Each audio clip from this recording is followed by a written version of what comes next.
Good evening, good evening, good evening to you wherever you are. Welcome to another edition of On the Ball here at WINNFM 98.9. I am Troy Biff Mills and I have the privilege of being the host for yet another edition of On the Ball. On the Ball, a program where we bring you sporting information nationally, regionally, internationally. And we have some guests, we invite calls in, and we discuss situations, national associations, events, individuals, performances. Once it's sporting related. And it's interesting. And I must say good evening to my new producer here tonight, Mr. Powerhouse. Tough House. And boy, thank you, Jamster, for all that you have done. And Tough House look like a man, boy. If you watch me once, I know what's going on. If you give me a thump. Well, anyway, Olympics, that's the big thing coming up. And there's a situation, I believe, some gentleman who was arrested for sexually molesting an underage young lady has made it back to his national team. I know there are second chances and things like that. It's Vander. Yeah, that's what I'm hearing, and I don't know. I have a situation with that because it depends on your rules and regulations that allow you to be eligible for the situations. But anyway, we're going to have an interesting program tonight. We have Carlisle Powell out of Nevis. He's calling in to tell us about the Berridge Howell Trophy series of matches that will be happening, returning after quite a few years. I think the first game is Saturday coming. The second game is Saturday, the following Saturday, and I'm hoping to go to Nevis. I hope I might meet a chick or two who might be able to invite me to stay for the weekend rather than have to be coming up, going down, coming up, going down. But that's a different story. Maybe Carlisle might set me up, I don't know. And we are going to be having Mr. Samuel Spencer, the chairman of the Leeward Islands Cricket Board Selection Committee. He comes in at 8:30 online, and he goes until about 8. And we're having a young lady, first time on the program tonight at 8 o'clock, Wendy Sutton out of Challengers. And she has a restaurant, eatery business, but she's doing something extremely fascinating. And I'm excited about it. She's organizing a basketball tournament in Challengers, which I think it is an extremely good thing for a small entrepreneur. So she's going to be in live in studio at 8 o'clock, and she's going to be telling us about it. And the security forces, they have a camp going on, the second year running. I don't know how these guys do it, but it's a massive camp, really. And they are going to be with us about 8:15 or thereabout. But time to start with some politics. And when I say politics, I mean serious politics. I don't mean Pam Labour politics. I mean football politics. Last weekend, it was all up for grabs. Who in, stay in. Who out, stop out. Who in, trying to get in. If you ain't getting, tough luck. And that is how it was. I've said since last year that I expect Old Road and Bath to be in the Final Four. I said since last year, and remind you the season started when? January, February.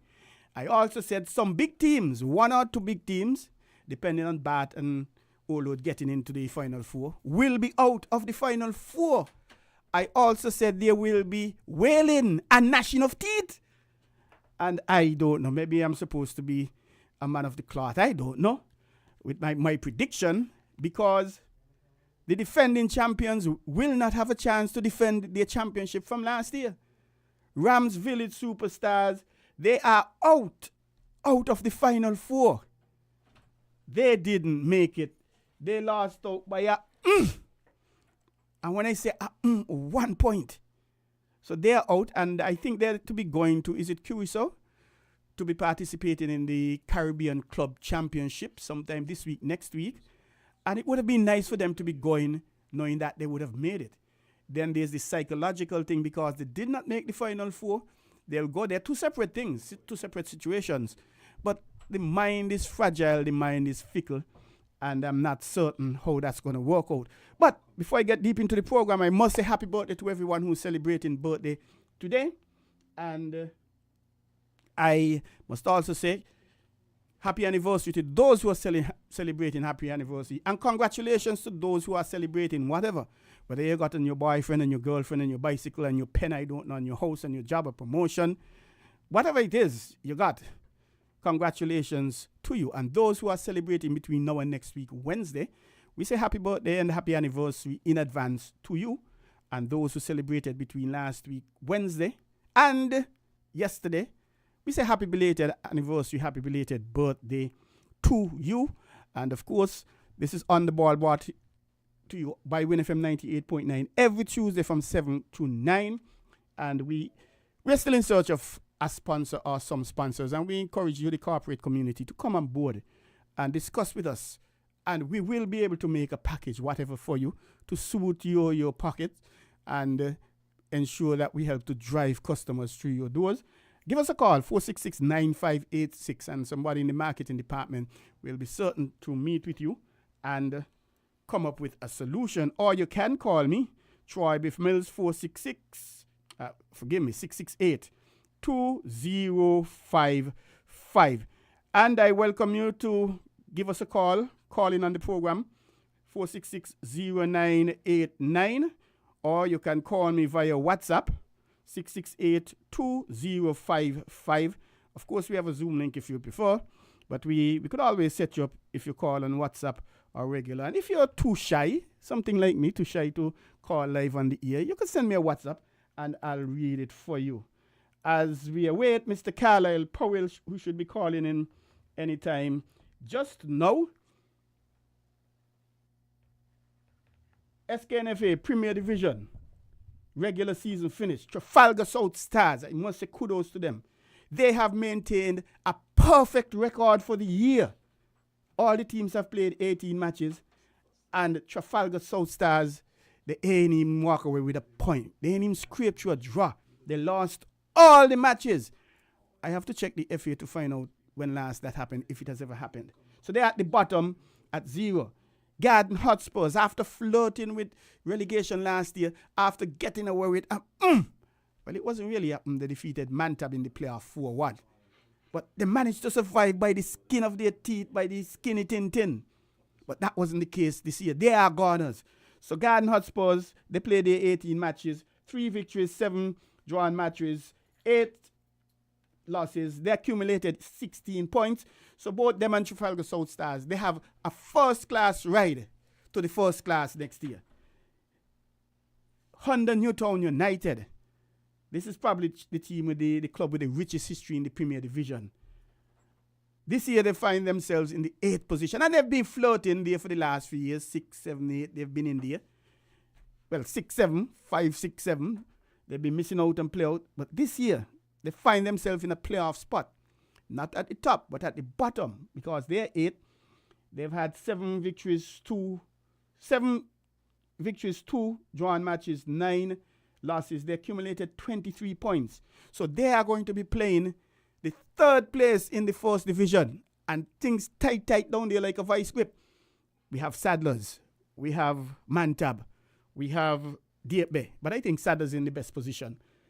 So we still have to wait and see. They have some matches going on down there. We know Security Forces and Jones Group Sandy Point already promoted to the 1st division. But we still have to wait and see who's going to be the 1st division champion. And Newtown United, they have a goal difference of -10, which is important. But United, this team let me down, man. I had them to be in the Final 4, and they didn't even float with the Final 4. And they were doing good earlier clock, but they had a string of losses. We have a call coming in. Let us go straight to the line and say good evening. Oh boy, we lost that call. Let us go to this one and say good evening. Good evening, caller. Welcome to On the Ball. You're live on WINNFM 98.9. And good evening to you and all your listeners on the ball. Troy, how are you? I am blessed, highly favored, and giving thanks, Carlisle. What about you? I am excellent. I'm getting better and better. You're participating in and partaking in all the festivities and activities for Culture Armor 50 or C50. I imagine I was in a session the other day and I see somebody going on bad with a lot of waste and things like that and had some ladies on the heavy manners. And I said, Carlisle going on bad, so I didn't come and interrupt. You're very kind to me. I'm in my retirement years, so I take it easy on the bad knee. All right, Carlisle, I understand. And you're supposed to be having some cricket coming up in Nevis on the weekend, I think? Absolutely. We're having the return of the Berry Howell matches. And this weekend, on Sunday, we'll have the traditional Berwick Howell match, which is a 50-over game. And this year, we will have two matches. And both matches will be played in Nevis because of C50. And so next week, Sunday on the 4th, that will be a 20-over game starting at 2 o'clock in the afternoon. But this weekend, it's 10 o'clock in the morning start, 50 overs between St. Kitts and Nevis. We haven't had the Berwick Howell game in ages. I mean, a long, long time. I think we stopped those games in the late 80s. And so we are seeing a return of the Berwick Howell, not at the traditional time, because that normally would have been around the weekend. But we are now having it at this time because of Culturama 50. And all the pieces are being put in place. Just had a very good discussion with Dennis and Carleen from the St. Kitts Cricket Association, putting the final bits and pieces in place in terms of transportation for the St. Kitts team and management coming over on Sunday. So that game will be played at the ETW Park. Both teams are in training, and we're hoping that we'll have, as usual, a very, very good game this week, Sunday. And, of course, next week it will be a 20-over game. So it's a 50-over, which is the traditional Berwick Howell Trophy, this coming Sunday. That is correct. And the following Sunday, you're taking part in the popular thing. You're going to have a T20 instead of the 50 overs. That is correct. That is correct. I like that format. And you're most correct. It seems like forever since they've last had the Berwick Howell Trophy. And I had the privilege of umpiring one of the games here in St. Kitts and one of the games in Nevis. But that was many moons ago. Who are the current holders of the trophy? That's a good question. I can't even remember. I will have to go back and dig up the facts. I promise you that I'll get the details before Sunday. Wonderful. And is it a new trophy that you will be playing for, or there's still that trophy somewhere being held and secured by someone? Well, I don't even know where that trophy is. This one is more about bragging rights than an actual trophy. In that we have not secured a trophy because what we have this year are partial sponsors. And we're hoping that we'll be able to have full sponsorship last year. We did approach TDC, who were the traditional sponsors, and they were not able to come on board in a fulsome way. But they did, in fact, contribute not a small sum, a fairly significant sum. It will cover the prize monies and so on, because the teams are playing for a check. Each of these games, the man of the match is at 500, and the prize money for the team is at 2,500. Not a hell of a lot of money, but it is money nonetheless. And so those are being covered. We did get some sponsorship from the Nevis Island administration as well. And so we are hoping that when you combine both, that we'll be able to break even in terms of covering the cost of the game. That sounds good. That sounds exciting. The Nevis team, has that been selected as yet? No, the team is in training. Some of the players have not shown up to training as yet. The game is on Sunday, but we do have 14 players who have shown up for training, and so we're working with what we have. And listen, the Cricket Association has made it clear: you don't train, you don't play. So we don't want people to believe that if they have a name, they can turn up on Sunday and expect to be in the playing 11. The people who train are the people who will play. And so I just want to make that very, very clear. We are not going to reward people for staying away from training without an excuse. One of our players did say that he had a situation and that he would not be able to train fully. And we understand and appreciate that, and so that player, he is in no jeopardy at all. I don't know much of the Nevis players, but from what I'm remembering, and not in any particular order, there is Colin Archibald, the left-arm pacer who would have played for Leewards. I don't know if he's available. I don't know if he's training. He's overseas. He's overseas. Okay, so he's out. There is Ross Powell. I think he was included in the Leewards squad for the first couple matches, if I'm not mistaken, last season. I don't know if he's training. I don't know if he's available. Carlin Boyne Tuckett, he would have kept for the academy, and I think he would have gone to. Did he go to with the academy team? Ireland, yes. Ireland, yes. So I don't know. And the primary schooler, I think it is the leggy, Daniel, Daniel, or something to that effect. Well, so he's not up there with the big boys yet. I'm sure Not to he's the big. primary, so he's not there. Okay, but he did get the most wickets in your 40 over some competition you would have had in Nevis? That's Randre. It is possible. Okay, how old is he, by the way? Randre played with the under 15 team this year, so he should be 14, I would guess. Oh, okay. And so, no doubt, just like how the 16-year-old footballer for Spain played in the Euros, and he had quite a few assists, and he became the youngest scorer at the Euro at 16 years and some old. And it so happened that I saw the 10 highest paid footballers right now, and he was number 10 at 16 years, Carlisle. Wow. At his number 10, Mbappe was like 4. Could you imagine that? And he's 10 at 16. Mbappe and the top person getting what? Means that he has a very good age. Of course. Barca, he plays for Barca. And one thing Barca is not going to do, let him go, I believe. Even if you offer them the world of money. Well, for the St. Kitts team, I haven't heard them. And no doubt, like Nevis, they are in training as well. And when is your team going to be selected? Our team is not going to be selected until Friday or Saturday. Okay, and I suspect it's the same thing with the Nevis. The two Louis brothers, they won't be there because obviously they are in England with the West Indies team. I don't know, and again, I don't know the team, I don't know the players, I don't know who they have training, I don't know how they come. I'm just talking from cricketers I would have seen. Jaleel Clark, I don't know if he's available. He went to Antigua for this Best of the West series. He had a century. And no doubt he may be considered Jay Taylor, who took his team to the final and the championship in the Cool and Smooth tournament. I don't know if he's going to be available. And one or two of the other youngsters as well. I like the idea about this tournament. And it brings out the rivalry between both countries. And obviously it gives the opportunity for budding players to come to the front as well. Definitely. But more than that, I have been in discussions with the owner of the Patriots. I think it's Nevis Patriots. And we should be able to announce some exciting news in a couple of days' time. I just have to touch base with Dennis, and then we'll be able to announce some exciting news with respect to that as well.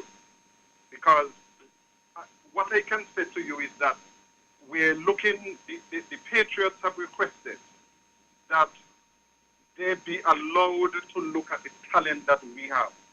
So this Berridge Howell game and the T20 game are not by accident. It's because we want to bring back Berridge Howell. But again, the Patriots have said, listen, we want to look at the talent that you have. And so next month, August, they want us to have a St. Kitts versus Nevis T20 game. And then they want us also to have a combined St. Kitts and Nevis team to play against the Patriots.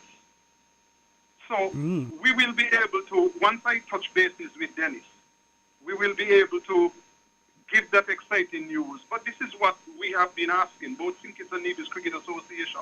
We want our players to get a chance to represent the home team, which is the St. Kitts Nevis Patriots.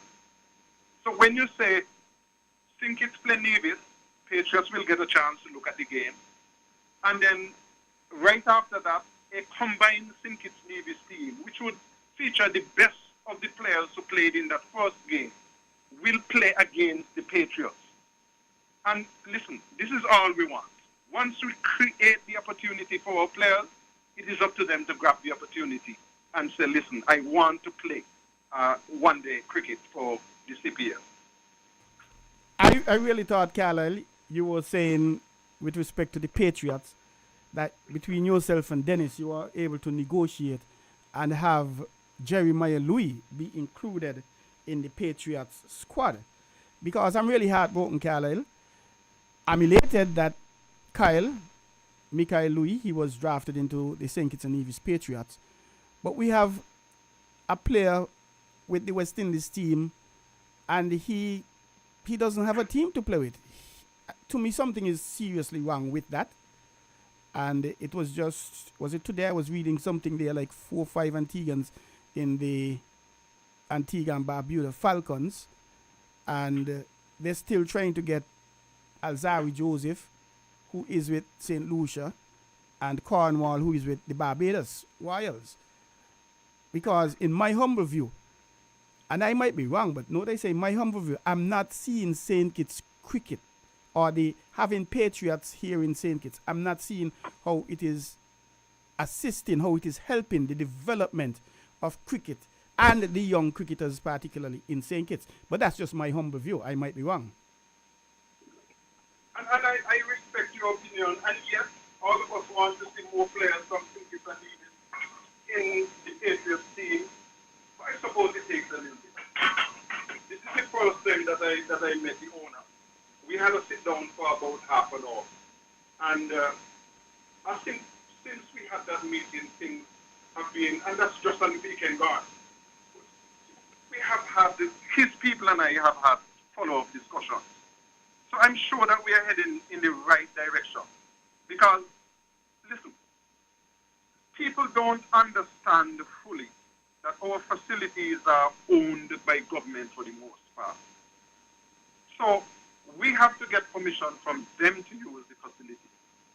But sometimes, and I'm speaking as a former government minister myself in Nevis, sometimes the government, the cabinet, believe that they have a monopoly on cricket and sport. So sometimes, and I'm not saying this is the case because I'm not aware of it, sometimes they have discussions with entities and do not include cricket. So I do not know how much Dennis and the St. Kitts Cricket Association has been involved in discussions on the way forward for St. Kitts and St. Kitts Cricket. Let's say St. Kitts Cricket, and by extension St. Kitts Nevis Cricket. Because I said that simply because you will look at Michael Louis and look at Jeremiah Louis and believe that they came to the stage to be selected by luck. What I want people to look at is the lower rungs of cricket, because that will determine what you will have in a few years' time. I looked at the cricket in St. Kitts, the primary school cricket, for example, and I think they were playing tennis ball cricket. So you still have to graduate from tennis ball cricket to come now to hardball cricket at the primary school level. So you look at that and you say, listen, we have some work to do. But what about high school cricket? Where are we with respect to the high school cricket? How are the teams doing in terms of batsmanship, bowlers, setting the field, catching, general fielding? I looked at the primary school cricket in Nevis as well, and it was hard to look at. You cannot have a team making 75 and 40 of those are extras, mostly wides and no balls. Correct. Says that you have a lot of corrective work to do. And in a 9-school primary school system in Nevis, you have the teams playing in zones, with not all of the teams taking part.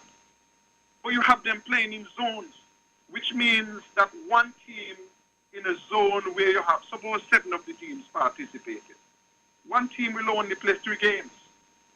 Indeed. And that's it for them for an entire primary school year. That don't make any sense, right?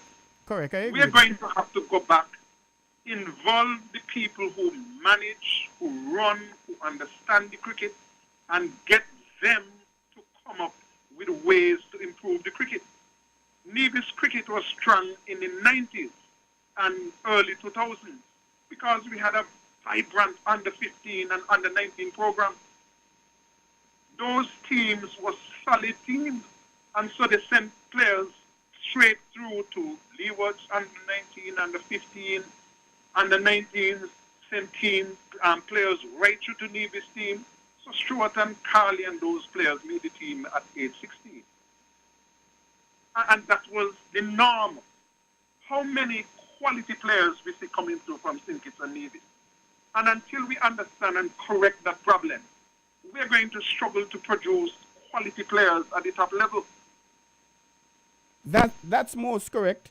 I know that here in St. Kitts they had a primary school and high school championship, which was happening for the first time in quite a few years.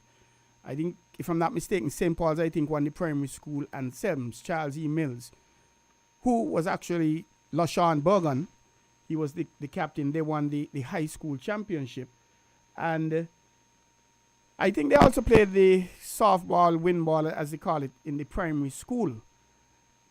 And yes, it is a start, and hopefully they'll graduate to the real thing, because when they go to play the West Indies tournament, we'll have to catch up to speed. And perhaps the start is okay, because if you look at the Leeward Islands female, as far as I'm concerned, Leeward Islands cricket, senior and junior, and the junior, they are in the embryonic stages.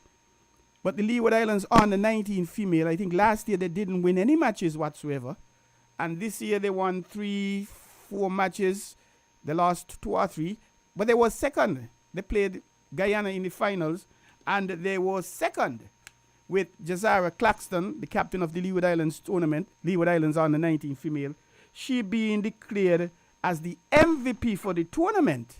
So to me, that sends a good positive message for the female element of the Leeward Islands cricket. But we have a lot of work to do all round in cricket period. And you have to give credit to the St. Kitts Cricket Association. When you look at the makeup of the Leewards under 19 side, the bulk of the players came from St. Kitts. And they didn't just go to the tournament and just go to make up numbers.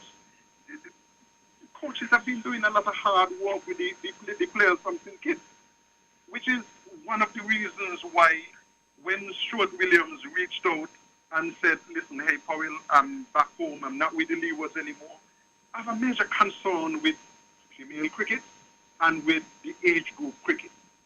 And Stuart offered to do the ladies cricket, to coach a ladies team.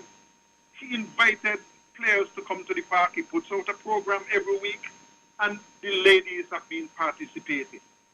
So we expect that we are going to see an improvement in the female cricketers from Nevis. We expect that we are going to see some younger players emerging as well, because Wendell Wallace has a youth program. Stuart Williams has a youth program. Stuart Williams has a ladies program. So we expect those programs to produce, and that's where you have to start.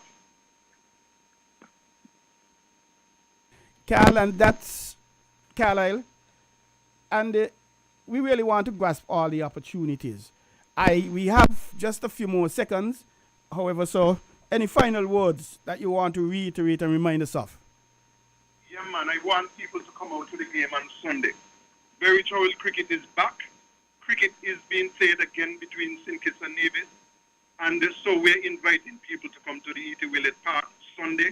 Game starts at 10 o'clock, and we hope that we'll be in for a treat.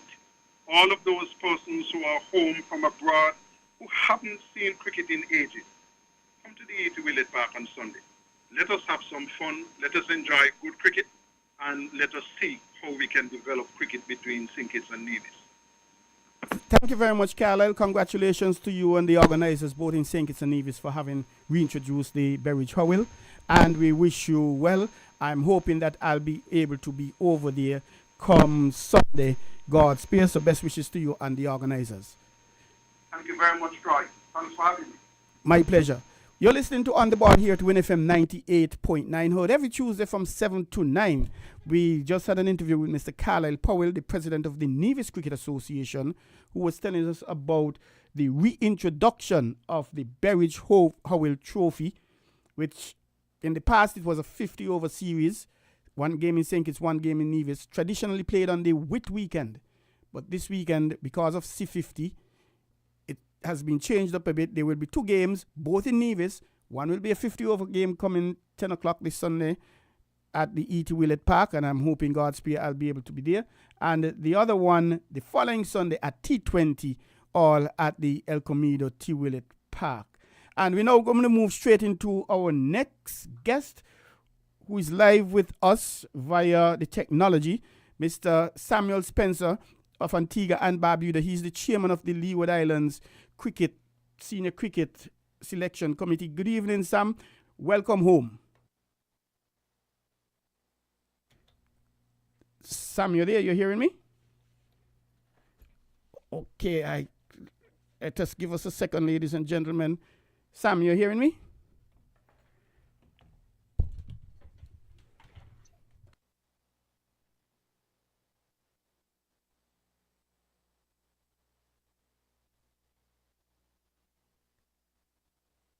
You're hearing me, Sam? You're hearing me now?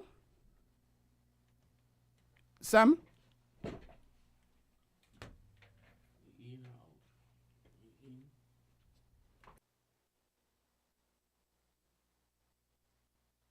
And we're just trying to ensure we have all the technologies correct. We have Mr. Samuel Spencer on the line. It so happened that we are not getting connected. And yes, that seems to be okay. You're hearing us as yet, Sam?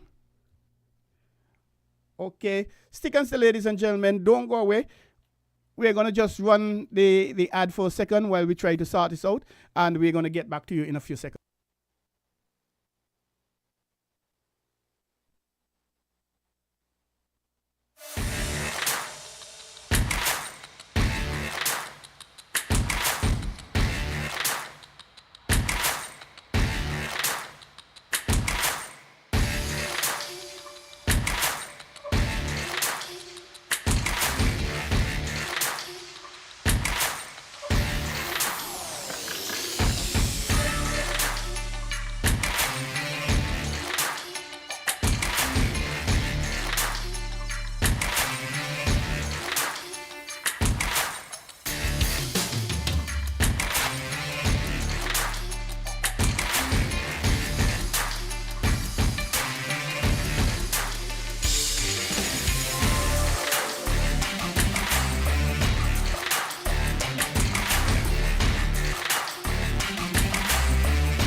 Okay, ladies and gentlemen, we are back. We're back live on the ball. We do apologize for that little glitch.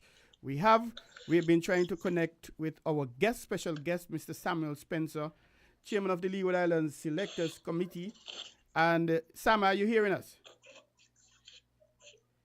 Yes, I'm hearing you. You're coming through a little bit low, but I can hear you. Okay, well, we had to do some gymnastics here, some jigmy rig to allow it to work, just so the people could hear you. Welcome to another edition of On the Ball here at WINNFM 98.9. And I suspect you have some news for some views and some opinions. Where are you going to start? Certainly, it's a pleasure to be on your show tonight. And where are you going to start tonight? On the 19 females or on the 19 males, West Indies? With the success of the under 19.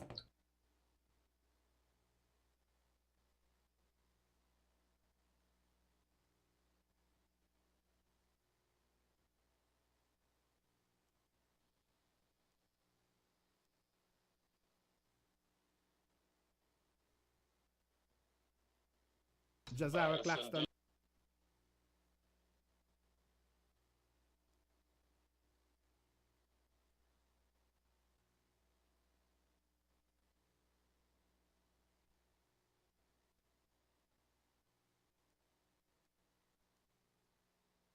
Yes, indeed. And the Leeward Islands not having won a match last year. I think it was coming back and placing second with Jazara being the MVP.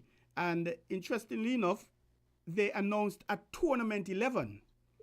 The 11 top performers from the tournament, and Miss Anthony of Antigua. Well, he was from Antigua. She was also in that tournament, that 11 as well, in terms of top performers. Kimberly Anthony. And to me, that was a very good thing. That's quite good indeed. Yes, we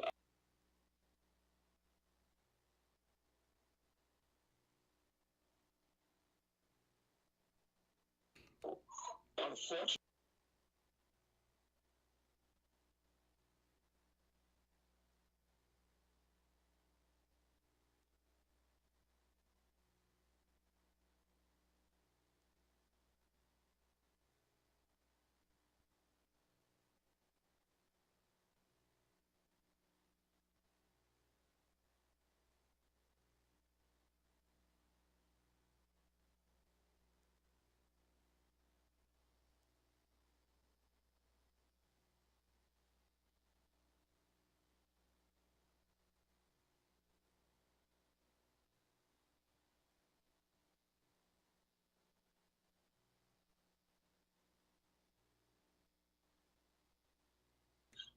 Is quite, adverse to good cricket. Not complaining because we've lost, but the fact is we need to prepare better surfaces, better conditions in the outfield for our cricketers if we want to develop our game from the early stages, in the right and proper way. I agree with you wholeheartedly, and even at the senior level, because there was a discussion on the fourth day with Michael Atherton, Nasser Hussain, and Ian Bishop. And one of the things they were speaking about, they were adamant about, is the financial input, the financial support of the West Indies team, amongst others. And so obviously we need to have facilities, we need to have equipment, we need to have our coaching staff and administrators at the top level. And we need to be there if we are to compete with the likes of the Indias and Australias and even England's. We have to be the best, you have to beat the best, and to be the best, you have to have the all-round facilities and resources. One would consider the fact that the ICC is not really allowing for the distribution of funds the way that it should be for the development of cricket in some of the world territories. And the fact is, India, Australia, and England, as you have mentioned, are the ones who are really benefiting most from the ICC coffers. And they definitely have to look at the game seriously, look at where they can develop cricket in the other countries to ensure that there is a sense of balance and that the performances would be on par when we have test cricket or any form of cricket as far as world cricket is concerned. If we slip over to the under 19 males, that's happening there. I think they just wrapped up the 2-day version and they're going into the 50 over version at the moment. And I know Joel would have made at 63, I think it is at one stage. Unfortunately, I don't think, as I said earlier, we performed to our max. We have a very good team as far as I'm concerned. Our bowling is doing it all, but our batsmen are giving away, their wickets very cheaply. Can you imagine we're dismissing people for 80, 96, 109, and we're not scoring those runs to beat those teams? Something has to be wrong. Something's absolutely wrong. Today I watched the game that we played against Trinidad, where our bowling was really on top of things. And I would like to say congratulations to the young fellow Cook, who bowled his 10 overs consecutively for 27 runs, 1 wicket, had 2 catches dropped off his bowling. And, on a whole, the bowling of the Leewards was very good indeed. And for batsmanship, unfortunately, nobody, as we normally say, came to the party. Yes, the captain got 31 or thereabout, but gave away his hands, unfortunately. And what our even Ireland batsmen need to learn is that you must have match sense. You play the situation.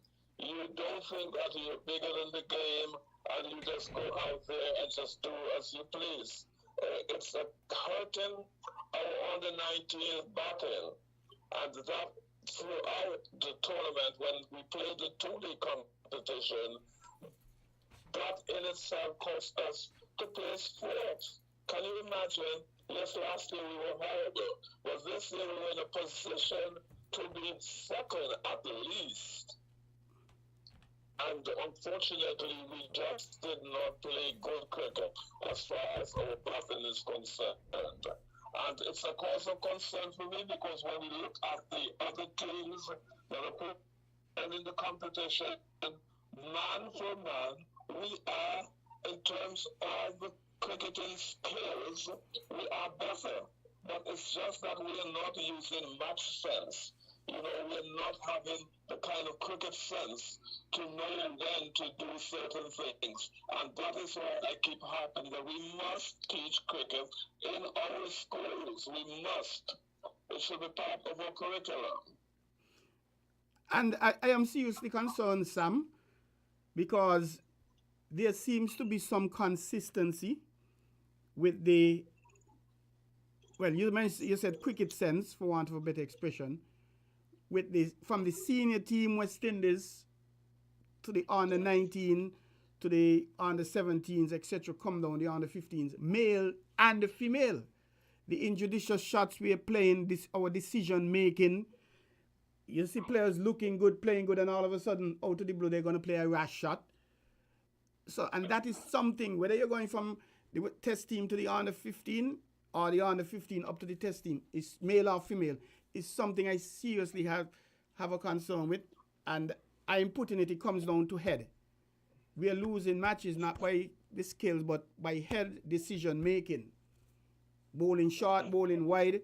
Because if we jump to the test match, I had some serious reservations after England made 416 in that first innings. And I posted in one of my chats, hey, I'll be happy if we come close to that, or if we just equal it. To me, that will be a tremendous victory. Even if we surpass England's score by 1-1. We went ahead by 41 runs, which was a complete victory for West Indies. We bowled out England twice. We got 20 England wickets. We did not play the entire game. That is what I'm talking about.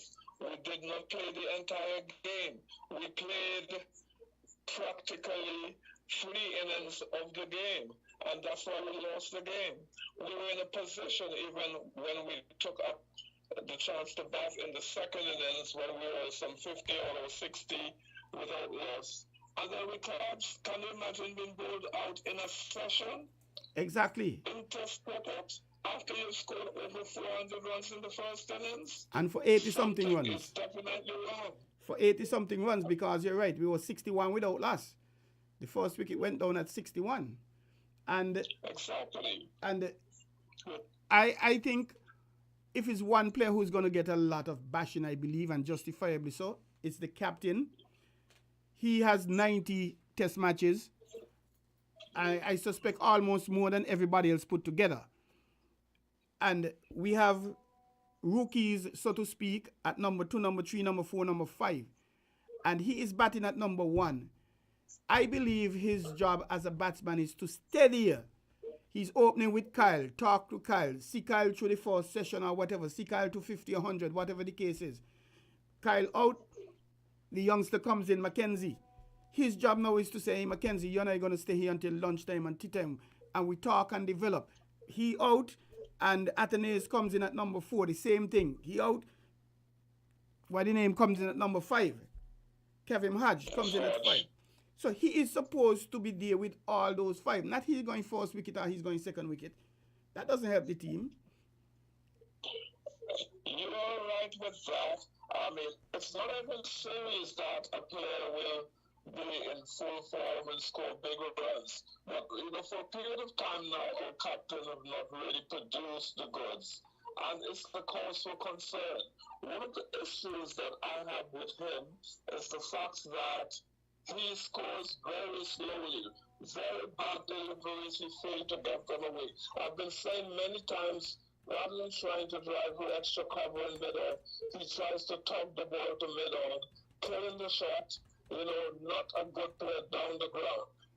And it's a fact that he's very weak outside the off stump. They worked him out. He's weak to the short delivery. The unfortunate thing for Craig Goblin is that over the years, playing some 90 or test matches, he have not, advanced his game to the level to which he should have.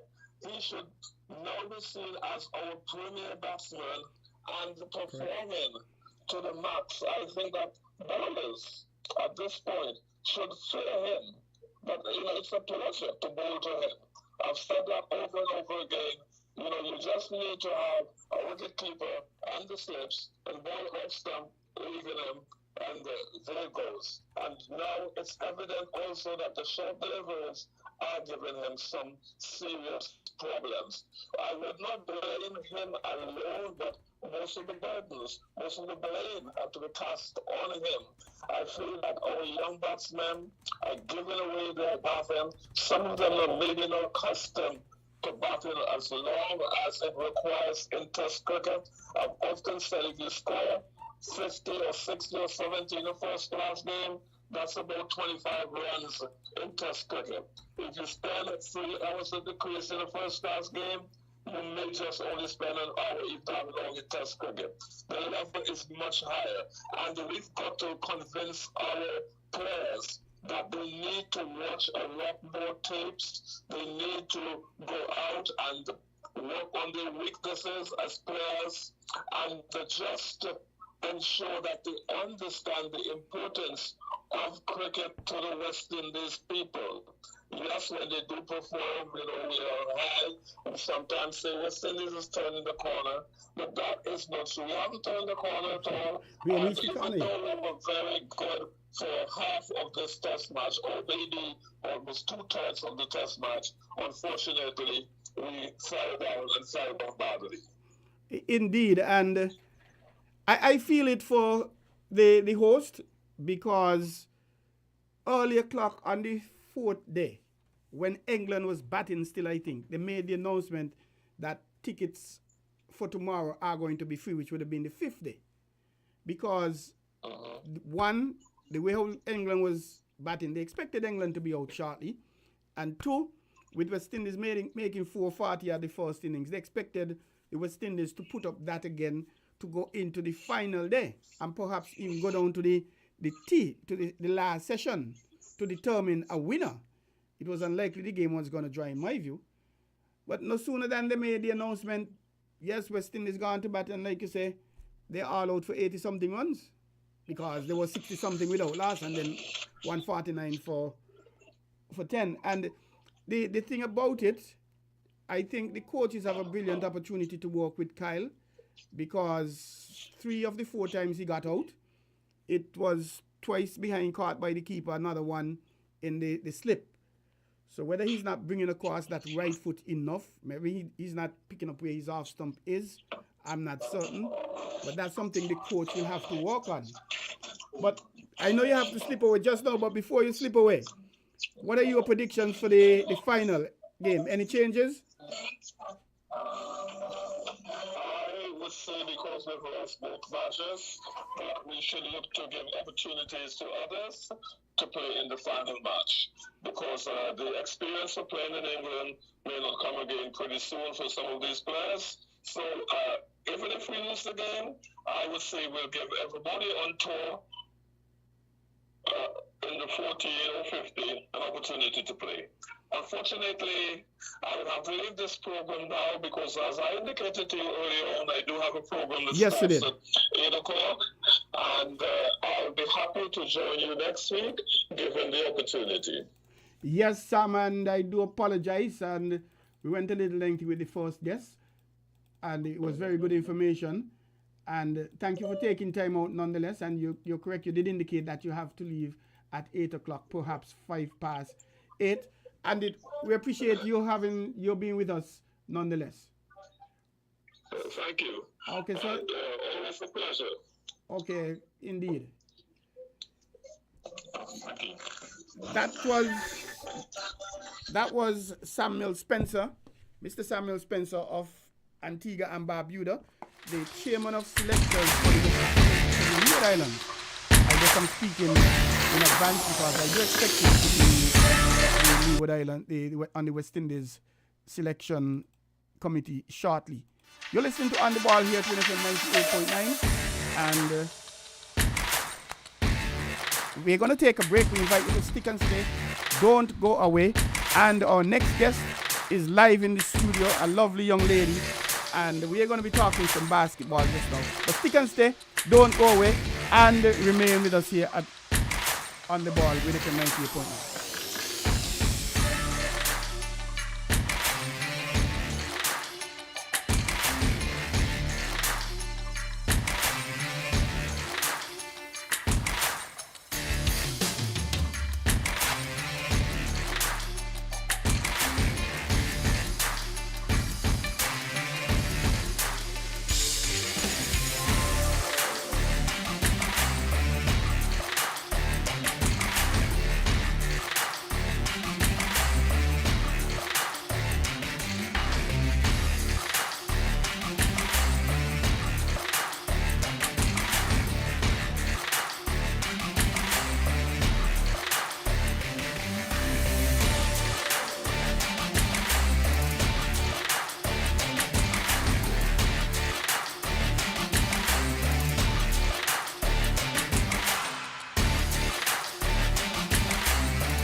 Welcome back to On the Ball here at WINNFM 98.9. I am Troy Biff Mills. WINNFM heard every Tuesday night from 7 to 9 p.m. where we discuss sporting matters, sporting issues, sporting personalities, nationally, regionally, internationally. And we have a young lady in the studio with us, And it looked like she's afraid to watch me. She's afraid to watch in my direction. Maybe she's shy.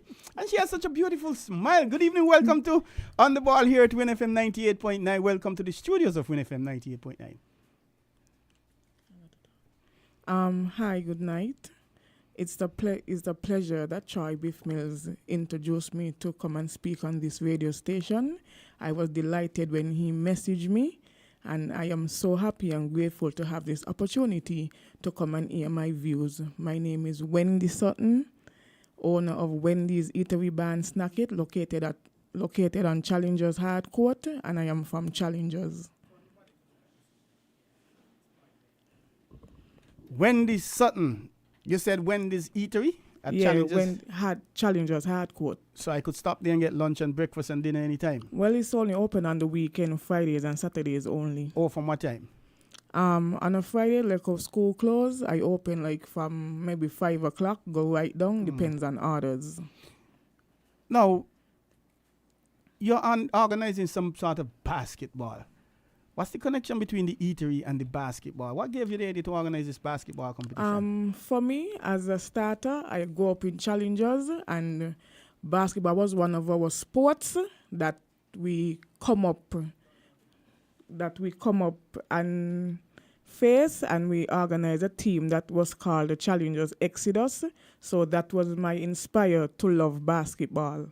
Did you play basketball growing up? Well, I used to have my fun activities with the boys them down on Challengers Hard Court once ago, like growing up when I was small. And you have children? Yeah, I have 5 children. You have what? 5 children. And no man, you ain't look some man. You look like you ain't get off the market, girl. Whatever you're doing, keep on doing it. That's wonderful. Thank you Any very of them much. play basketball? Well, when we go up by the bar every weekend, they have a ball and they do play, and they also play football as well. Okay, so they get the skill from the mommy? Well, not from the mommy. I have 2 brothers that also played basketball, and they are still playing, and they love the game. One of your brothers worked with the sports department as a coach, did he? I don't recall, but okay. Chances are if you don't. I know somebody from Challengers, I can't remember his name, who would have worked there. But how plans are going for the basketball? When is it happening? Plans are going well prepared. It's going to be on Saturday, the 27th of July, 2024. Come and witness 4 teams vie for the title of Wendy's Eatery Basketball Competition Champion.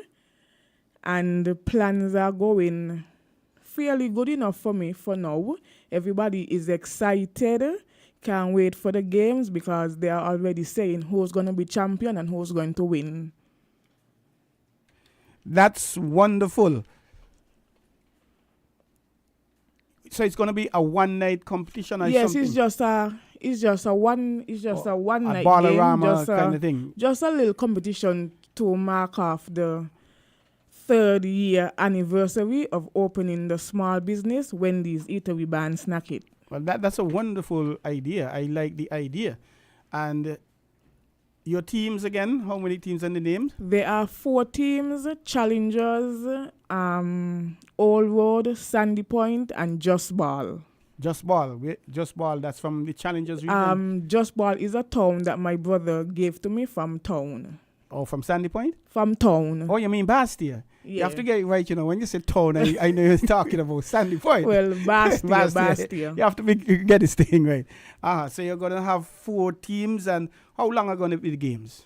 I think the games will be played a full... Well, I don't know. Depends on 10 what minutes, I don't know what Choi will do, but Choi is my main man who is helping me.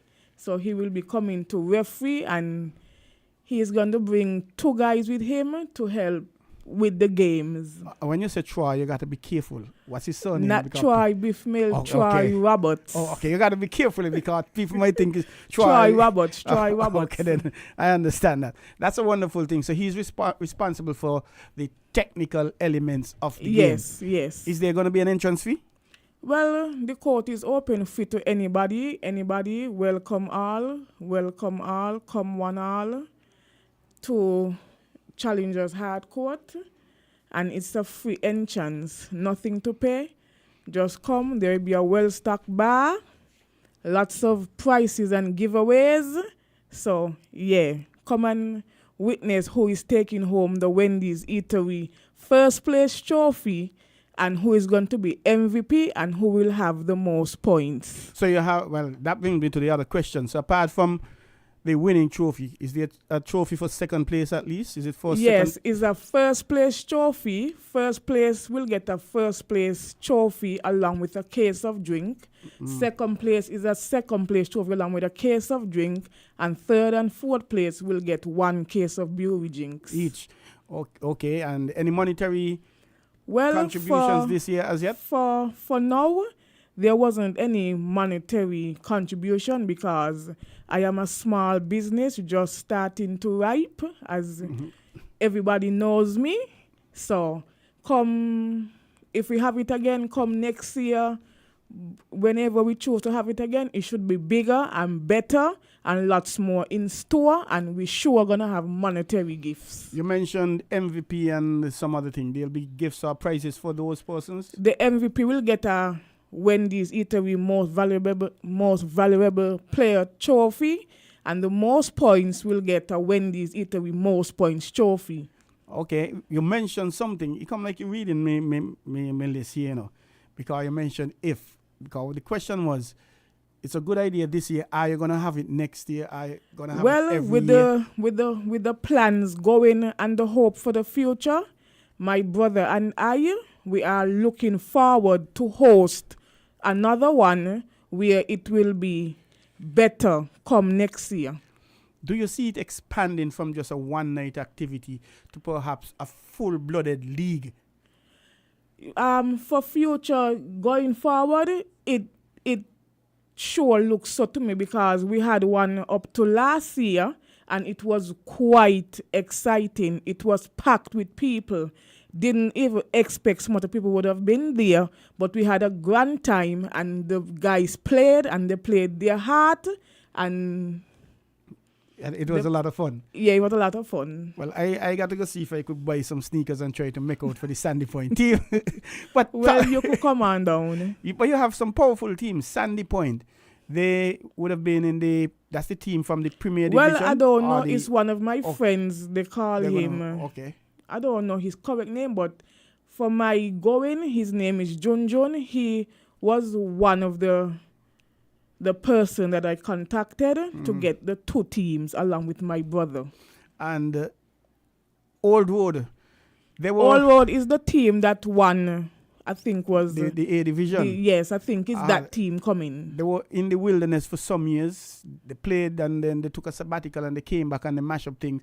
So they are in, and you have the Challengers team as well. Yes. And what's the name of the other team again? Just Ball. Just Ball. Is it a pickup from Challengers or pickup from throughout the island? Well, I don't know the team, but it's my brother who working on that. I like the name, Just Ball. Bringing them. I like these kind of names. Just Ball. So could you tell us again where it's gonna be, the name of the teams, what time? Come on down to Challengers Hardcourt, down to Wendy's Eatery Bar Snacket, where you will witness 4 teams vie for the title of Wendy's Eatery Basketball Competition Champion. It's going to take place on Saturday, the 27th of July, 2024, starting time 6 p.m. sharp. And the 4 teams again? And the 4 teams are Challengers, Old Road, Sandy Point, and Just Ball. Okay, Wendy, thanks a lot. Hold a sec. We have a caller here online. I don't know if it's related. Good evening, caller. Welcome. You're live on WINNMedia 98.9. Hello. Good evening. Welcome. You're live on 98.9 on the ball. Yeah, live, okay. Move the ball from in front of me. Okay, sir. How you do? I'm blessed, highly favored, giving thanks. What about you? Okay, me too. Good evening, miss. Good evening. I just called to compliment you and the way you're handling your English grammar. Thank you very much. I love it. Thank you. You sound very, very, very, very intelligent. Thank you. You seem like you're more intelligent than the dictionary. Thank you very much. and You're giving me goosebumps. No, goose. Culture, you look like she wife in trouble tonight, man. You look like you might sneak away from your wife. No, he can't do that. He can't do that. No, man, not sneaking away, nothing here, man. I love challengers people. I used to love him down there. And I'm very proud of challengers people. Well, you could come on down and watch the games and... Well, let me see. I travel on a transport, eh? My transport is part of my physical body. A WC, a wheelchair. Yeah, well, maybe she could organize something to come for you and pick you up and bring you back home when she finishes. Anything is possible there, Mr. Culture. Only God knows. Only God knows. And I hope that a lot of ladies could emulate you and do something similar to what you are doing. To see a woman so deep into basketball, which we know originally started as a men's game. But I'm proud of you. I'm very, very proud of you. And to take that bold step to go up on the radio, advertise what will be happening, keep it up. And before I go, yes, sir. I've been saying this all. I ain't gonna stop back West Indies.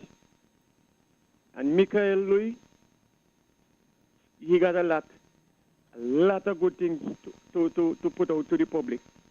That was only his first step. And he did well. I will say he wins still. Because he didn't go in there and lay no egg. With his effort, with his effort, he showed them that he has potential and he gonna utilize it in a wise way. And he brave because a lot of people afraid for the first time to go address. And who ain't picking fingernail and looking down and looking up in the sky and the audience, they're supposed to watch him. And to see Michael, Louis, and his brother reach out there so far, they did well. And I think, I've been saying it before the game start, that the captain, she should have faced the first ball in whatever it is. And I always say, West Indies cricketers, they need to use Shandapal vitamin. Stay long. When you come out the wicket, you can't make no runs. When you're in there, you can make runs. Thank you very much for taking my call.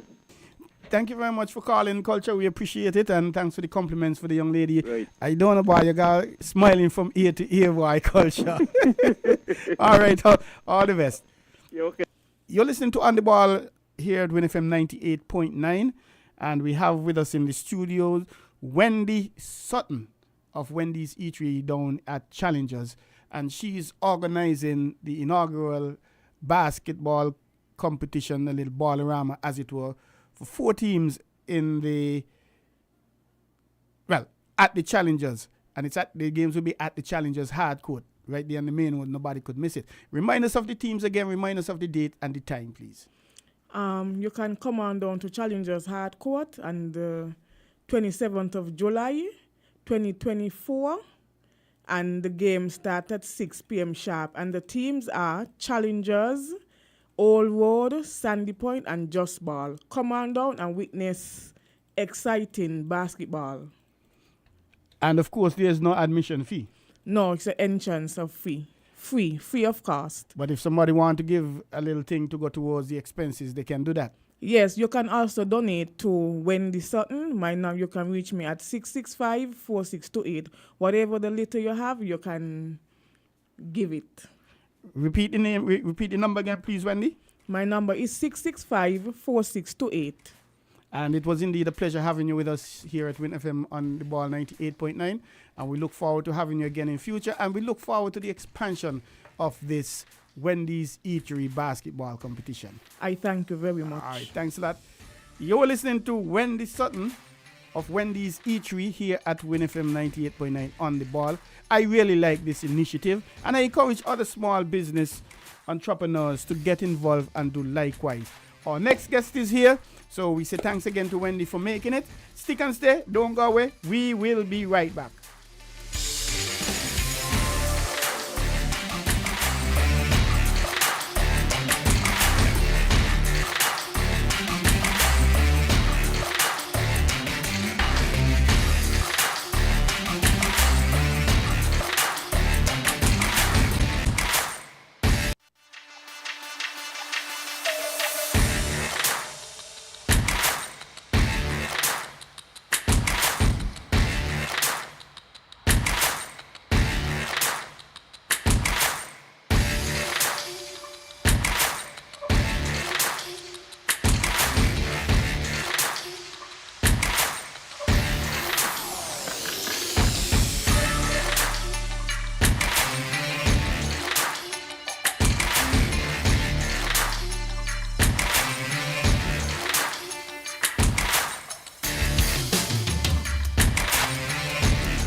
Welcome back to On the Ball here at WINNFM 98.9. It is indeed our pleasure being with you. And of course, we encourage anyone to come on board and be a part of the sponsorship program, sponsoring the program. Whether you're big, small, medium-sized enterprise and individual, we will be able to work out a package of some sort for you. And we need the sponsorship to allow the program to continue. And we bring information to you. And as you realize, every week we have a guest, at least one guest of some sort, whether live in studio or via the technology. And we spend some time getting the views. We've had some very good interviews over the past year. We've been operating since October. And again, we invite you to come on board and be a part of the sponsorship program. We now have our next guest in studio, and we're going to go straight to studio number 2 and say, good evening, sir. Welcome to On the Ball here to WINNFM 98.9. Mr. Host, Troy Biff Mills, and good evening to your listening audience and viewing audience and whatever means on social media. Good evening to you. Good evening to St. Kitts and Nevis and those of us looking at it in the diaspora. My name is Inspector John Bergen, and I'm here to speak about the Security Forces United Football Club Crime Intervention Summer Football Camp that is happening at the Flow Grounds in St. Kitts. The camp is in its second week. We started on the 15th last Monday, and we're hoping to conclude a successful and transformative summer program this coming Friday, right there at Flow Grounds. I'm happy to be here, Mr. Mills. I was supposed to be here last week, but unfortunately, circumstances beyond my control, I couldn't be here. But I'm happy to be here this week. I would have loved to work with some of the coaches that we have on island, and you'll hear more about the international coaches that we are hosting. They had an island tour earlier this afternoon, and they would have not too long reached back to their rooms at the Royal St. Kitts, so we apologize for the absence of them. Some of them were here earlier on WINNFM Morning Island Tea Show with our colleague there, Jamster, And Azad, and Carnesia. Carnesia, yeah. Yes, so, yeah. But I'm happy to be here just to bring you up to speed as to what has happened over the past week and a half with our summer camp at Flow Grounds. It's indeed a pleasure having you, sir, and thank you for availing yourself. And of course, the number 4660989. You can call, make your suggestions, share your concerns, ask any question, or you can send me a WhatsApp 668-2055. If you're overseas and you want to call WhatsApp, fine, no problem. We can connect you as well, and you can go live. This is your first year running the program, Mr. Bergen? No, Mr. Mills. We're in our second year. Annual Crime Intervention Summer Football Camp. The camp is held under the theme, creating an atmosphere for growth and development to achieve excellence. You said crime intervention. What about this whole idea about this camp? Okay, as you realize, our young people have been, a lot of our young people have been choosing a part of antisocial behavior and crime and violence. And last year we sat down, we organized this camp over a matter of 4 weeks. And it was a tremendous success last year. And based on that success last year, we decided, hey, we have to have this camp ongoing annually during our summer break to engage our young people, to create a foundation for them, to instill in them good values in life, and to, deter them from becoming, doing antisocial activities and going down the road of crime. So that is the backdrop of which we decided to have this program. How long was it last year? How long is it this year? We had the camp last year for 2 weeks, and we decided that we're going to do it for another 2 weeks this year. And it has been a tremendous success, even exceeded our expectations this year. Yes. Last year, how many attendees you had and what categories? And what is the position this year? Okay, we had 207 registrants last year. But on any given day, we had the highest total we had on any particular day last year was 186 Wow, that's children. that's a lot of people. Yes. But on average, last year we were averaging like 150, 160 on a daily basis for the 2 weeks period. As I said, the highest total we had was 186 on any given day. But this year we have exceeded expectations. If you're driving by flow grounds on a daily basis between the hours of 8 in the morning to 1 o'clock in the afternoon, you would see a lot of children dressed in some nice blue uniforms that we would have gone big this year, and we would have brought in some jerseys through sponsorship, of course, and we are having a great time there over the past week and a half with these children. What is the structure? Is it boys only, boys and girls? Do you have age categories, age limits? Yes, we do. And before I go any further, I would like to indicate that we had talks last year with a number of international coaches from out of England and the United States. It was a short notice, so we only got 4 of them last year. That was 3 from the US and 1 from the UK. However, this year we have 19 coaches. 19 as in 19? 19, yes, from the USA, Canada, and the UK. And some of these coaches from the UK, they come from some of the big premier team clubs in the UK. For example, Tottenham Hotspurs, Arsenal, West Ham United. We have 2 coaches from the English FA. In the head coach, one of the head coach who is Mr. Daniel Dodge. He's from the English FA. He's more into youth development, and we also have Rosie, a female development coach out of the English FA. They have been doing a great job over the past week and a half, and we really appreciate their visit and the time they have put in to invest in St. Kitts and Nevis. I listened attentively and I didn't hear you say coach from Man U. Man U is my team. Well, unfortunately, we won't be able to get anyone from Man U, but we have a coach. He's Kittitian born. His name is Billy Hughes. He's from Man City United. He just came in on the weekend and he visited us yesterday briefly, and he was back again today to engage in our youths there. And he should be finishing up the camp with us the rest 3 days that we have there. In terms of categories, do you have a under 10, under 15, under 18, or what is the structure? So now I'll come to the structure. Now that we have basically 3 age structures. We have youths, kids between 5 and 7. We registered 50 of those, and we have 8 to 10 category. We have 100 of those youths.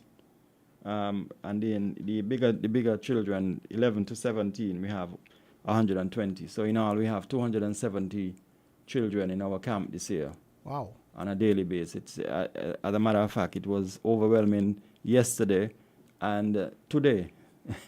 It was really overwhelming seeing so many children, in one space.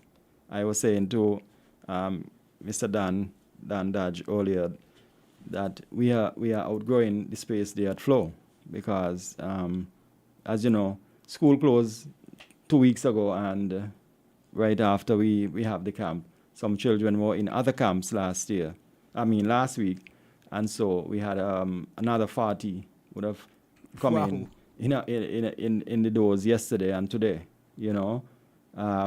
So we are happy. We're not going to turn back anybody, but we have 3 more days remaining, and we're going to create an atmosphere for these children to remember for a long, long, long time. We have a number of professionals. They come in at mornings before we go into the football activities to engage the children.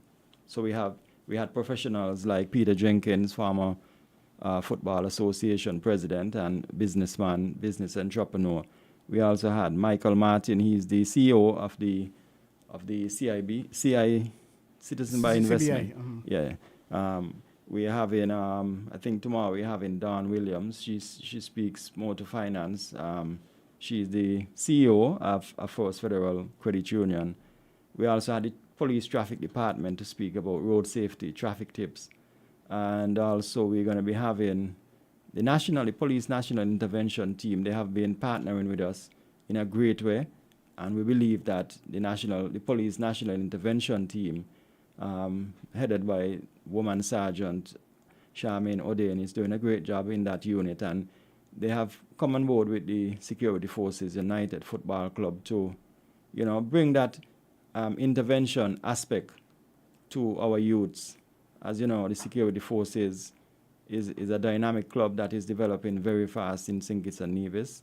We have a number of youth programs, grassroots, under 13, under 15, under 17 boys, under 12 girls. And so we're investing heavily in youth development. And the National Intervention Team is going to play a very important role as it relates to these youths. But back to the camp, the camp has been going great, I must say. We have had a number of visitors as well. As a matter of fact, we have had just today alone, we have had the president of the St. Kitts Nevis Football Association visiting us. We have also had Deco Huggins in today, national senior men's former head coach and now assistant coach.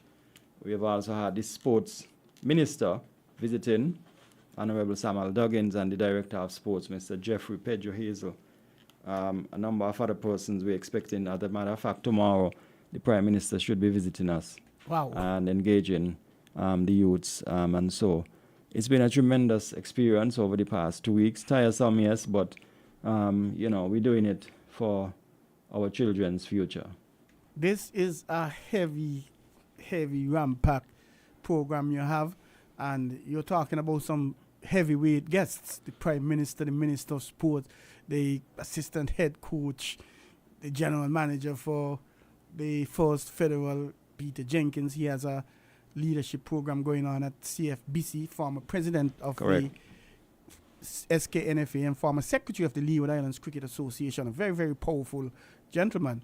And you really, your guys having it. And I really appreciate the fact. You mentioned that you've outgrown that space. So have you started thinking of another venue in the interim, or are you going to wait until after this is out of the way? Well, we're going to wait until it's out of the way. On the completion, we're going to do a post-mortem of this year's camp and to see what's the best way forward in collaboration with our international guest. And I must mention True Life Sports out of the UK. They were really instrumental, headed by the CEO, Mr. Richie Alcock.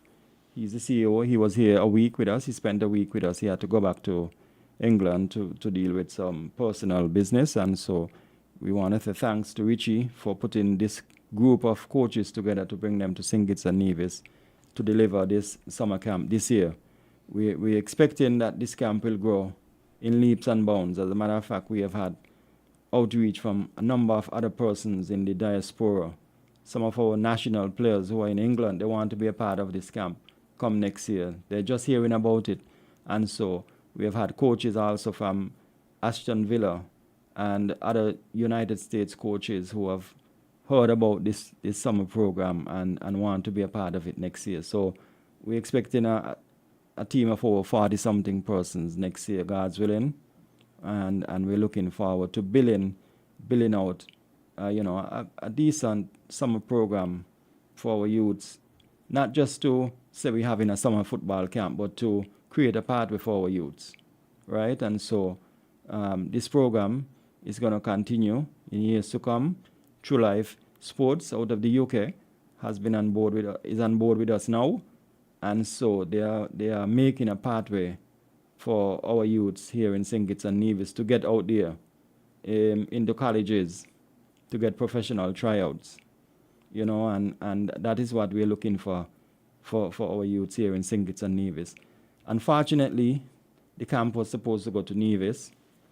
We were supposed to host a week of this camp in Nevis, but unfortunately, due to circumstances beyond our control, we weren't able to travel or take the camp to Nevis. But we are in talks with the government, the ministries of youth, sports, education, and Nevis to host or replicate this camp on Nevis next year.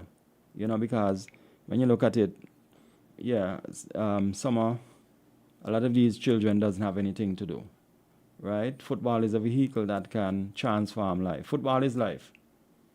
And so you may not be a professional player, but you can, out of football, you can go to college. You can become a doctor, a lawyer, a sports journalist, and so many avenues that you can,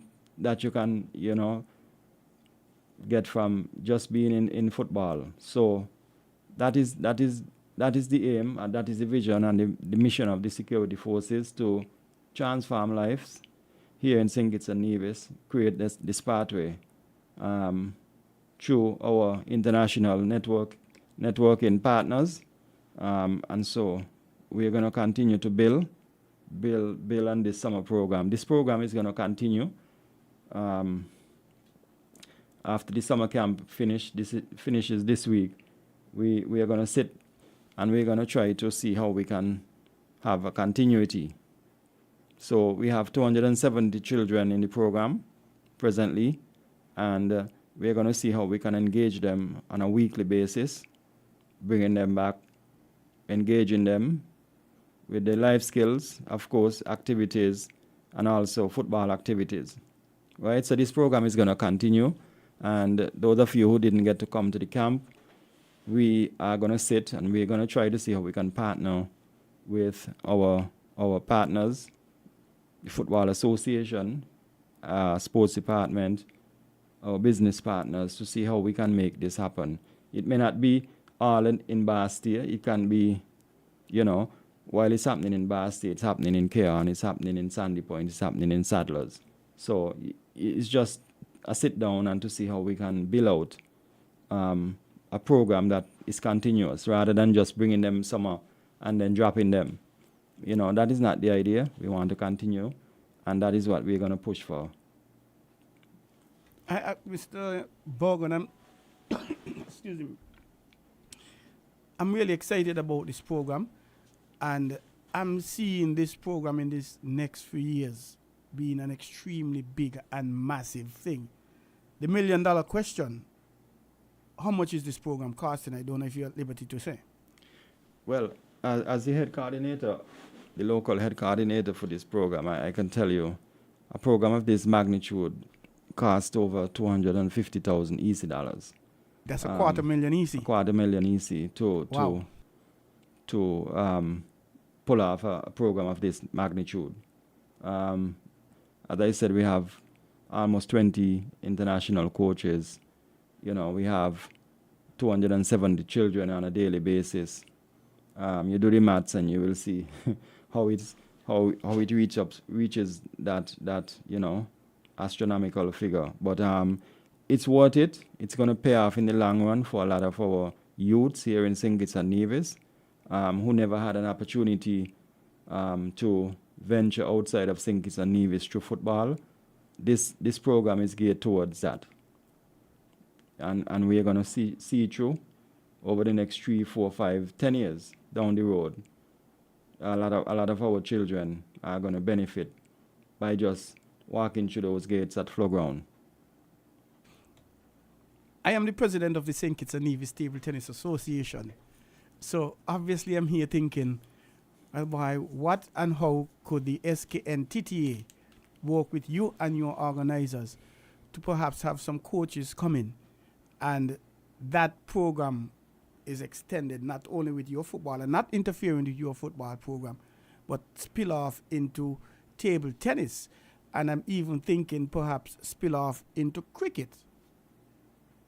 Well, most definitely, and that's the vision of the security forces, to provide collaboration. As you're aware, we would have had the Security Forces United Football Club has had a number of training with international FIFA FIFA coaches over the last 8 months.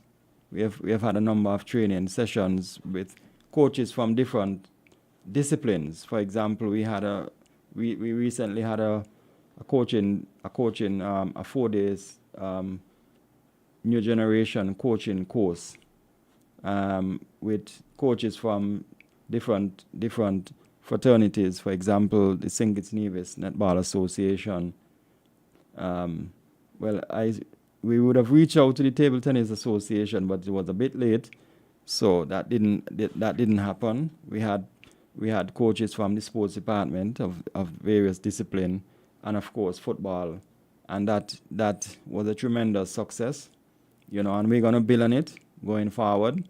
So we welcome all, and you will hear more about our training. We're a small club, but we are trying to, build something to save our youths here in St. Kitts and Nevis. That is indeed tremendous. And, we're going to step back a bit and ask you the sponsors you want to big up. But you mentioned Security Forces United Football Club, which you're part of.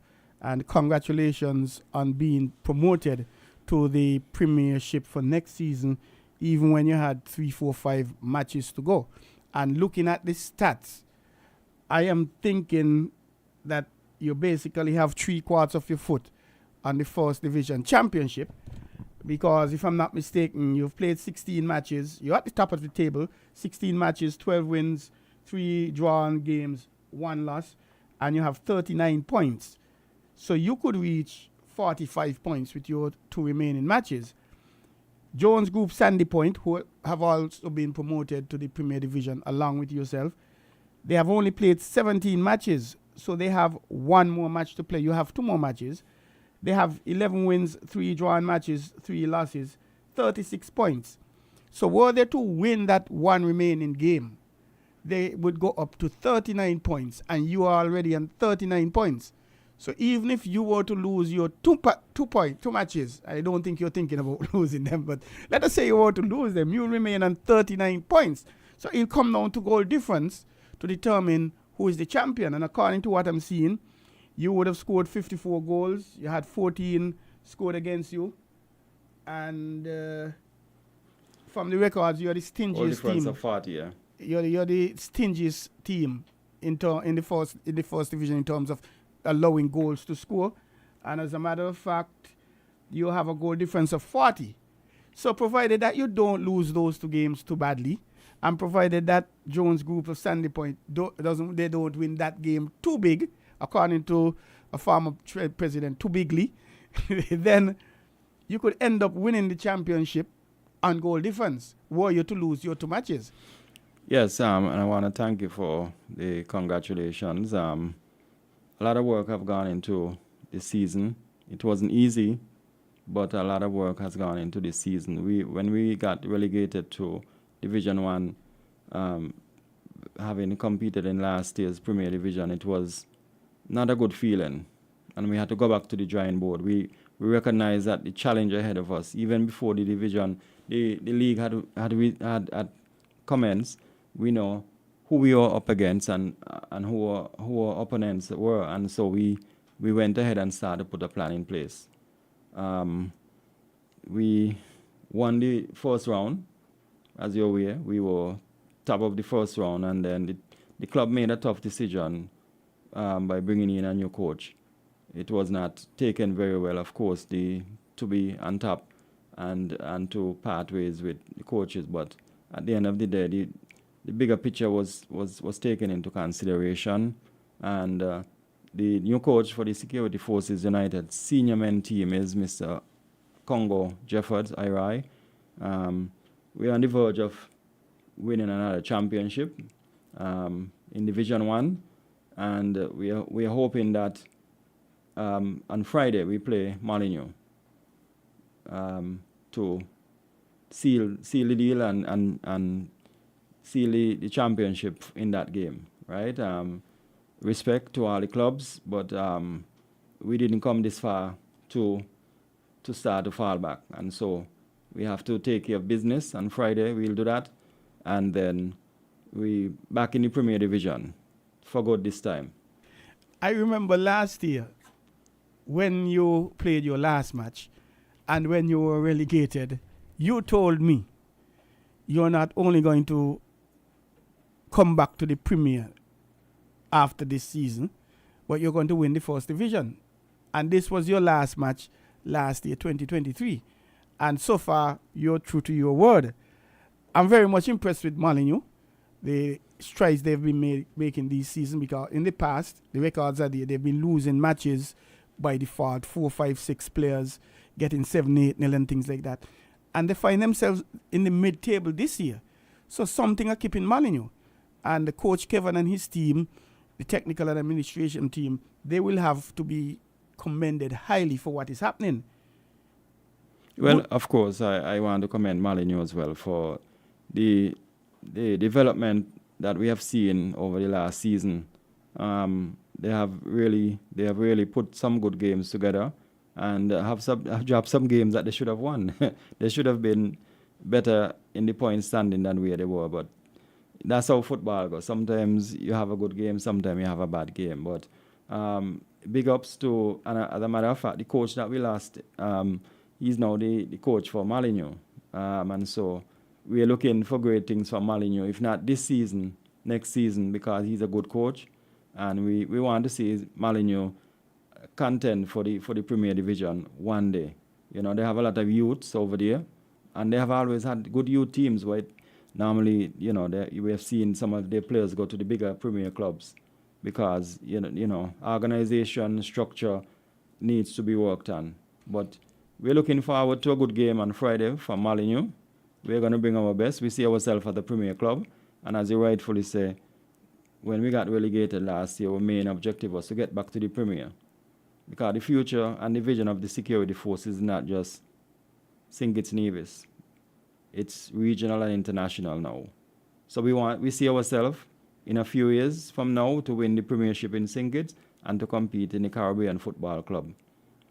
You really need one more point to win the championship. One drawn game. And I'm hoping Molyneux could actually hold you to that draw game. And I could tell you, the coach of Molyneux going to be coming out for blood. He coming out to really beat you, really defeat you, really embarrass you. What would be the final game you have after Molyneux? After the Molyneux game, we have Sadlers next Tuesday. Wow, that's not an easy game. Sadlers fifth in the position, and they're well within striking distance. As a matter of fact, they have the best chance of getting that third spot to play Newtown, yeah, to go up or sit down. And I've been saying it for the last 80-something, 90-something years. I do not believe in this playoff system where the third to last team or the 8th team in the Premier Division play the third team in the first division, and the winner goes up or stays in the Premier, and the loser goes down or stay in the thing. I do not believe in that at all. And last season supported what I was saying. A Premier club last year, to which Spurs lost a game in the Premiership by default, which is really unheard of. However, Mantab, on the other hand, they went through a season and they came third without losing any matches. They had 2 or 3 or 4 drawn games, so that's why they were third. They didn't lose any match. Come playing Spurs for the playoffs, Spurs get them 4-1. The only game they beat, they lose. They lose 4-1. So Spurs stayed up and they came down. I don't believe in that. I think the FA and basketball, they have a similar structure. I believe they need to say, well, hey, 3 going down, 3 coming up, or 2 going down, 2 coming up. That's the end of that. I believe with that with all my heart, Mr. Morgan. But Sadlers, they're in a very good position because they are 5th with 16 games. They're on 29 points, so they could reach 35. The Eagles, they are 4th with 17 matches, 30 points, so they could only reach 33. Mantab, they are currently 3rd. They've played all their matches, and they are on 33. And as it is right now, Mantab a goal difference of 39, Deep a goal difference of 37, and this can be real, boy. I need to check my glasses.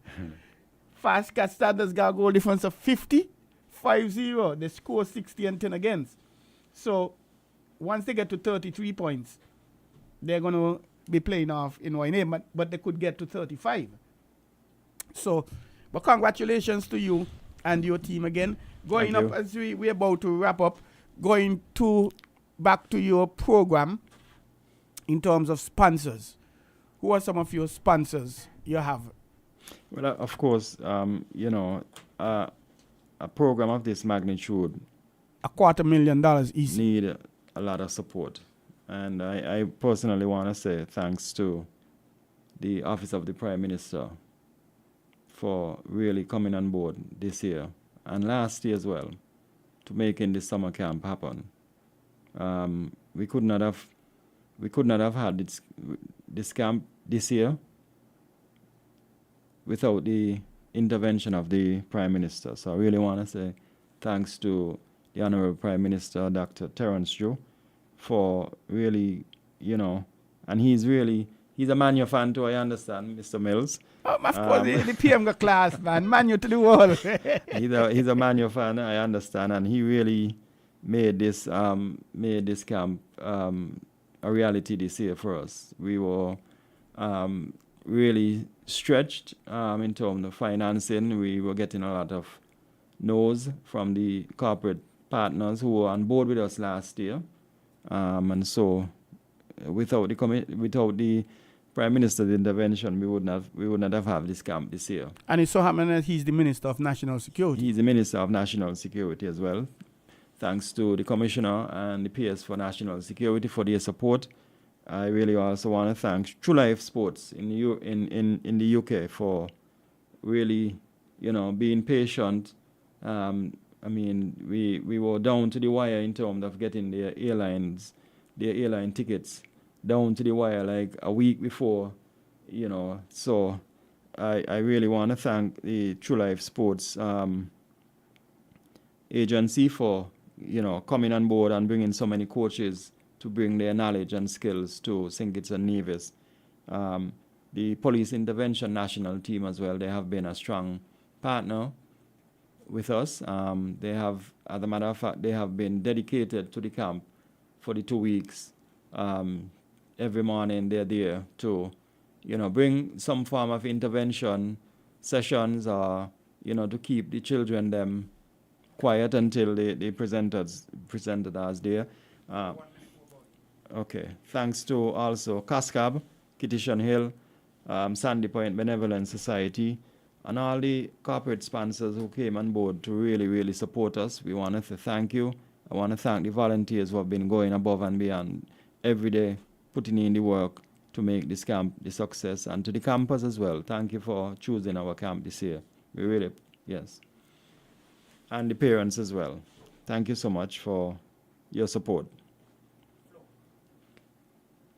Yeah, of course, Flo, Royal St. Kitts, Kittishan Hill, Nagico, WINFM, ZIZ, Mr. Michael Martin, of course, the auto rental persons, Bullseye and Island Autos Car Rental, the Ministry of Sports, of course, Humble Beginnings out of New Jersey in the States. We've had so many persons coming on board to support us, and we really want to say thanks to them for making this summer camp this year a success. Inspector Morgan, I congratulate you and your team and all involved for this venture of such magnitude. $250,000 easy.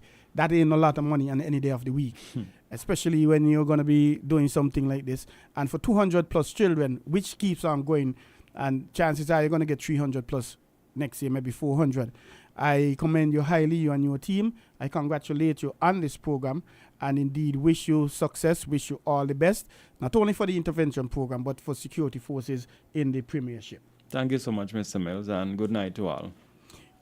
We have been listening to an interview with this Inspector John Bergen of the Royal St. Kitts and Nevis Police Force, and he was here telling us about a crime intervention program which they had going, and a tremendous success, if you ask me. I like it. I like the idea, and I congratulate them. You've been listening to On the Ball here at WINFM 98.9. I thank our guest, Mr. Carlisle Powell, President of the Nevis Cricket Association, Mr. Samuel Spencer, the Chairman of the Leeward Islands Cricket Selection Committee, Miss Wendy Sutton, of Wendy's Eatery down there in Old Road, who's organizing their basketball competition. Go on out and support it on Saturday from 6 p.m. down at the hard court there at Challengers. I think it's going to be a wonderful thing. And I encourage you to join us again next week, Tuesday from 7 to 9 on Win FM on the ball here, 98.9. I am Troy Biff Mills. It was indeed my pleasure being with you here. And I thank you for joining in. Thank you, the callers.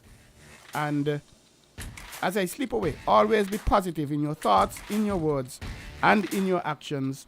Have a good night. See you next week. Godspeed.